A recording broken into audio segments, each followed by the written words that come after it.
Welcome to the Bob and Tam Show today. Today we're going to do a wrap up of the Thunder Beach rally down there in Panama City Beach. We're going to let you know what we thought about it, what we liked about it, and what we could think it could maybe do to help improve to make it a better place. There you go. So stay tuned and find out our thoughts on Panama City Beach bike rally.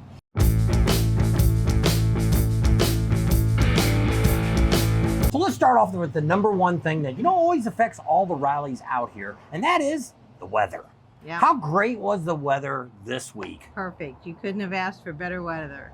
It was sunny. Yep, it was between 75 and about 85 degrees. Low humidity. We had one day that it was kind of cloudy. We had a little bit of sprinkles. It wasn't, I wouldn't even say it was rain. I think we had about 20 little spots on our bike seat.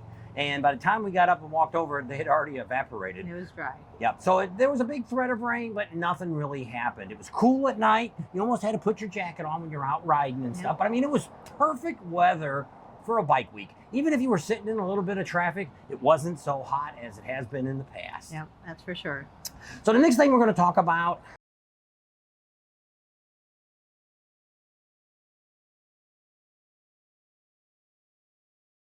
we're going to start off with the vendor location. The main vendor location was Frank Brown Park this year. They had 140 vendors there. A lot. I didn't count them, but there's a lot. There's even some people we didn't even get a chance to go over and say hi to them because it was just so much going on there. The grass was all pretty green. It wasn't really too many soft spots. There was a little bit there in the back entrance. You could come in, there was a little bit of sand. But where they parked all the bikes at was in pretty good shape. We do have a kickstand stand that we put down just in case so the bike don't fall over. Yep. And we use that all the time no matter what, unless we're on asphalt. But sometimes on asphalt you got to use it too. Yeah, you got to be careful, especially when it gets hot. So just speaking about some of the entertainment they had there, they have in the center of the park there, I don't know quite what they call that.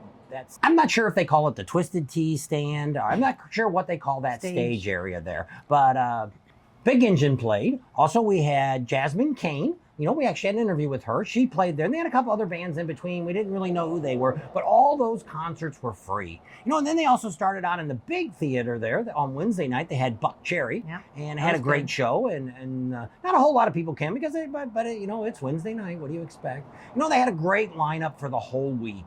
They had... for us, the greatest concert was Leonard Skinner. We're going to see them out at the Buffalo Chip again, too. So, we didn't spend quite as much time there. But we did see Buck Cherry. We missed Rob Zombie and Candlebox. And they the two that played together? No, Candlebox, okay. We didn't get a chance to catch up with Rob Zombie when he was playing. We were downtown watching the Bikini Show, which we'll talk about in a minute.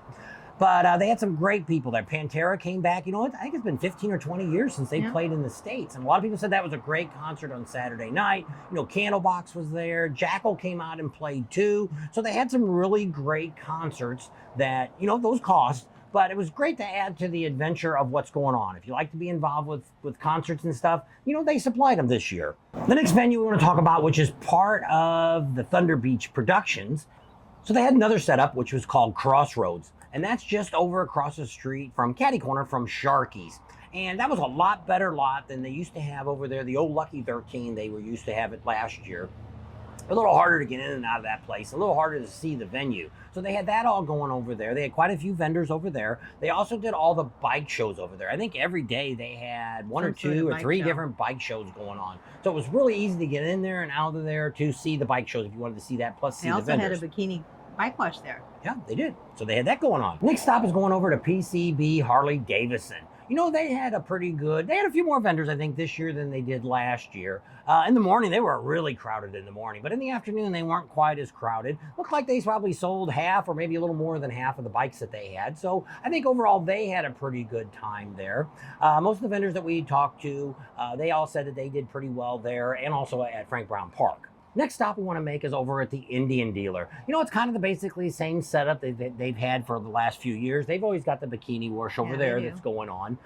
They've got somebody doing lights and sound, and they got a band playing over there all the time. So that's kind of a neat venue too to go check out. One of the places we always like to go to is Hammerhead Fred's. Hammerhead Fred's, when we went on, was it Wednesday night or Thursday night? So we go over to Hammerhead Fred's. They got that great bikini contest that we checked out the first day that we were there. And they have the international bikini team. And how many people did they have? They had 13. And so we stayed for that whole contest, and that'll show up either here or it may be on our Patreon, depending on what YouTube says about Lucky it. 13 won. So they also have a contest there with the Miss and the Ms. ThunderBeach pageant. And there they crown Miss ThunderBeach or Ms. ThunderBeach. So we didn't stay around for that, but they do that every single night. And then I think on Saturday afternoon is when they actually pick the one that's going to be the winner. So that's kind of exciting too. So they have that, and they also have the band. What's the house band they have there? Buck Wild. And they're a great band. They've been playing there just about every year we've been going out there. They're a great band. They play a variety of music, and really great to check them out. And it's right out there on the outside patio, so it's really neat. And they had pretty good food. We had some chicken fingers there, and it was pretty good. Yep. We even took it home. Yeah, I did. And they those girls also have a bikini backwash there during the day, so you can kind of check them out and see them and know who you want to vote for. A couple of the other places that we stopped by this year, which we didn't get around to everybody that we normally got to see, we went over to Pineapple Willie's. You know, they're well known for, they got a lot of different kinds of food and stuff. We didn't go over there. We went over and had a mixed drink. They have the frozen drinks and stuff. We had one of those. And we kind of sat back and, you know, you can see the beach from there. You got a real good beachy atmosphere there. Have a whole area that's set up for bike parking only, so it's easy to get in and get out. We never had any trouble getting in or out of the place, so that's really a neat place to go. And one of the other places that we always like to go to, and it's actually a great biker destination all year long, and that's the Salty Goat Saloon. And it's right there on Front Beach Road. But I mean, that's the ultimate place. We sat there for a couple hours and watched the bikes go by. You can see the ocean in the background. It was just the planes go over, all the planes. Almost had our own little private air show there. Yeah. But it was really great, had great food, great atmosphere. And if you want to go someplace and just have a good time, that's it. It's not a real rowdy type of place, things like that, but it's a great place to sit around and have a conversation. We met a lot of people while we were sitting out there on the deck. Just a really great time. One of the other places that we only stopped for a few minutes this year was Miss Newbie's. Miss Newbie's getting to be a little bit more wilder side of a bar. They've had some issues over the years. This year we didn't hear anything bad about what's happened, good or bad, but we only went over there in the afternoon. I think it was Thursday or Friday, and not a whole lot was going on. The vendors were just kind of setting up. So she's got a handful of vendors over there. I don't know if they had a DJ. They played upstairs. They also have a band downstairs that plays usually down there too. But this year we didn't spend a lot of time at Miss Newbie's. But that's another one of the bars that are along there. There's got to be a lot of great bars. They've also got Coyote Ugly that's right out there. They usually have a bike wash going on out in front of their place. But, you know, there's all these great places to go. We're going to talk a little bit about some of the other places that we've ate food at, besides some of the ones we just talked about. So one of the first places we stopped at was the Wicked Wheel. That is actually part of Pineapple Willie's. It's part of their establishment. Same owner owns both. That's always a great atmosphere. It's kind of got a race car, motorcycle theme inside. It's over there on Hutchison, and it's real close to where Hutchison comes right off of the Front Beach Road, right at that triangle there. There's a Walmart right there, and it's just past that. Usually they have something in their back. They have a big theater there in the back. But Barnyard or yeah, something like they that. didn't have anything this year. The last couple of years they had a hypnotist in there. This year I didn't see anything going on in there, but great place. We ended up having fried chicken. They have some really good fried chicken there. So we ate that and was very pleased with them. And we've ate there several times over the years. So that's one of the ones we kind of highly recommend. Another great place that we ate at, which is actually Larry from Bug's Light told us about, I think it was last year or the year before. And it's called That Cajun Place. Yep. And it's over there on, would you look at the road and see the name? It was Thomas Road. Yep. So it's actually one street over from what, like with Miss Newbie's and Hammerhead Fred's on. It's the next one over going towards the canal there. But it's a really great place. They're more into the fishy stuff. They got a lot of oysters and all kinds of great stuff like that. But we like poor boy sandwiches, and they have I think it's called the Mardi Gras. Yeah. It's gravy poured onto roast beef, and it's on a bun, and really, really good. We had great service there. They had a band come on at the very end, and it was a really good band. It played sounded pretty good. The closer you are, the better it sounded. We were back in the far corner. They also have a patio, which also had additional. They had a two-piece person out there. A two-piece band was out there playing. So they had a little bit of different atmosphere, but it's a really great place, and it's very crowded all the time. One of the other places on that same road is if you're a fish person and you want to have the best fish. This could even be the best in Florida. And it's called Captain Anderson's. That's right. So if you haven't tried it, they don't open until 4 o'clock in the afternoon, but they go out same day, catch the fish, they cook it that night. we've been told, like I say, we're not big fish eaters, but we highly, highly recommend you, because we've just gotten so many people that have just said, you got to eat there, you got to eat there. Maybe one day we'll go in there and we'll just try it. Maybe they'll have some deep fried fish. It won't be so bad that we can stomach. You know, I don't know if you guys have ever checked this out, but we looked up on the internet. I don't know if somebody told us about it or if I found it on my own. There's a place that's called McGuire's Irish Pub, and it's over in Destin. It's about a 40, 50-mile ride from Panama City Beach.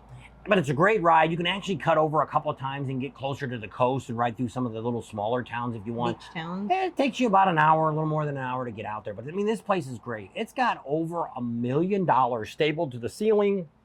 All over the place. Last year when I talked to one of the bartenders, he actually said that they don't want to advertise it, but they say it's close to $4 million that they've got in there now. But I mean, the food is always great. We actually ended up eating there twice because one of our subscribers wanted to go out there. We went out with Adam's Sandoval on a ride, and we went out that way, and on the way back we ended up stopping there again and eating. So we ate the first day, I had a roast beef dip, and then the second day we had their chicken special. It was very good. Yep. So that's great food. We had a lot of normal places that we ate. We went out with Amsoil Adam and we ate at Texas Roadhouse. And we also ate at a couple, just, you know, your normal restaurants. We ate at Chili's, we ate at Red Robin, we ate at McDonald's, Dairy Queen, ice cream. Yep. So a few other places we kind of stopped at and ate too. Can't always go out to the fancy restaurants all the time, but I mean, that's one thing about Panama City Beach is there's a lot of great places to eat, and then there's a lot of easy places you can get in and out of really quick. And at Freight Brown Park, there was an excellent barbecue guy there. He smoked all of his own meat. He was kind of hidden back there behind Ciro. You probably saw him on the video, but that was a great place to go to too. So there's a lot of great food that's at the rally too, but in Panama City, it gets to be that there's so many great restaurants that I'd rather go out and eat at these places. Some of the vendors that we see at the rally, it's the same vendors that travel around to other rallies, so we'll be able to eat their food at different venues that we're at. But when you're in Panama City, we're only gonna be there that one time in a year, so we're gonna take advantage of the great places that there is to eat, and we try to find new ones each year too. Next thing I want to talk about is the riding. You know, the bad thing about Florida is there's not any what we would call great riding in Florida. There is some nice riding in Florida, and kind of like that, going down to Destin is kind of neat. You go over on the other side, you're along the water and stuff. There's some just nice riding. The traffic wasn't quite so bad if you got out a little ways. So we did some riding. We probably rode about 500-600 miles while we were down there. So overall, we could, you know, it's okay. That's about all we can say about the riding. It's nice riding. Anytime you get on your bike, is a good day. Well, if you can get to where you can see the beaches are beautiful. The white sand, the blue, green water, it's very pretty. We've seen a lot more of that when we got up past Destin. Through Destin and on up, it gets to be, that's a real beachy towns up there. So now we're down to the things, I don't want to say the things that I didn't like. It's things that I would like to suggest that maybe like to see for next year and maybe be adjusted. And I know it's always tough to try to figure out what they're doing. This year on the Frank Brown Park, I don't know if a lot of you knew or not, but there was a fire last year. One of the vendor trucks caught on fire in the fall rally. And the fire department had a heck of a time getting in. So they were a lot more stricter this year by not allowing so many bikes in the center aisles. Where the vendors were. Yeah, because you don't want to go through there with the fire truck and they decide they're just going to plow over all your bikes because they got to get to a fire. No bueno. Yeah. So that affected a lot of it. So that's why they moved the bike shows over to the Crossroads area. The bad thing about doing that was I think a lot of people didn't really realize where they were at. When we went, there was probably only 100 or so people that was at the sound show around the stage and stuff. So it wasn't as big as I've seen at other rallies that they've had bike shows at. So I don't have an answer for where they should be at. But try to find a location that would be, you know, it'd be really great if they could get, which I know it's really hard to do, you know, like Sharky's or something like that, where you could get a parking lot on the main road where people can see it right there. When you're riding by, there's all the bikes lined up and everybody could see it. This was kind of like that, but it was with the vendors to where when we drove by, we knew that's probably where it was in that section, but we just seen all the people hovering around. We weren't sure it was a bike show going on, but we kind of had that idea. So I don't know.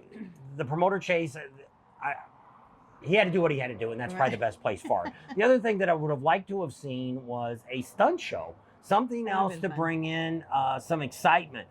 Maybe even like the Wall of Death or the ball that they ride around in, something like that would be kind of neat to have too. But once again, what's Brown Park is all grass. So there really isn't anywhere you could even do burnouts, or you couldn't do stunt shows, you couldn't do any of that. So, which is, once again, it's a hard time. I don't know if they could ever be there. but that's something that would be two things that I'd really like to see. Something that could add to benefit the rally. But I mean, overall, I'm giving them an A+, because it was a really great rally. The people were pretty good. We didn't run into didn't really see any problems with anybody. No trouble anywhere. Yeah, and it was a really fun rally. It wasn't too overly crowded. There was a good crowd, but I mean, we didn't get to where you had to push to get through to everybody. But it was a really fun rally. We enjoyed ourselves a lot. You know, we're gonna pretty much pencil it down for next year, and we'll see how it all goes, but that's kind of our plan for next year. What anything you want to say about it? No, I just want to say a big thank you to Chase. You know, he helped get us there. We weren't really planning on coming to the rally, but he provided a place for us to stay. So I want to say a big thank you to Chase and all his hard work that he put into this. It was a great rally. He did a great job. And, you know, there's always room for improvement here or there. And as you go each year, you find different things. You can work out problems and add new things. That's right. So with that, we're going to leave you right here because we're getting close to Myrtle Beach. We still need to do a wrap-up of Leesburg, and we also got all the numbers of good and bad of Daytona that we still need to get back to you on. And we'll see how it goes in the next day or two. The rally here in Myrtle Beach, the vendors down at Barefoot Landing will open up on this Friday, so just in a couple of days they're going to be open, so that'll already be going. We'll have to find out down here. We're actually sitting at the Beaver Bar. We're sitting on her deck, and we've already got a couple trucks and stuff. Trailers are starting to set up. Got a tent across the street that's getting ready to go up. I think they get to start on this side of Merle's Inlet. They get to start on Friday, and then Suck, Pain, and Blow is in a different county, so they have to wait until Monday, which also the dealership has to wait. So they're moving all the bikes down to the other shop up there in North Myrtle. We've seen trailers all day long going over there. There's nobody setting up at their lot yet. We do see a few tents down the street here, down by the fish places. There's a big tent there going up. Not quite sure what's going on there, but we'll be giving you some great information on Myrtle Beach in the next few days. So with that, we're going to leave you here with our wrap-up of Panama City Beach, that we were totally happy with it. And if you got any thoughts, you were there, put down here. Or if you've been watching our videos and you've seen that, hey, I'm going to put that on my list for next year, write that down. Or, hey, I don't like that rally because I watched your videos and I don't like this and this and this. Well, put down there in the comment, let us know. And maybe there's something we just didn't cover that actually happened there. Yeah, because we can't be every place at the same time. Thanks for hanging out with us today. Hope you enjoyed our coverage on Panama City Beach. And if we didn't see you there, maybe we'll see you at a rally coming up. Subscribe to our channel if you haven't already. Share us with your family and friends. Think about Patreon. Give us a big thumbs up. Ring that bell for notifications. And we'll see you on the next video. And I hear the motorcycles coming from Myrtle Beach. Here they come.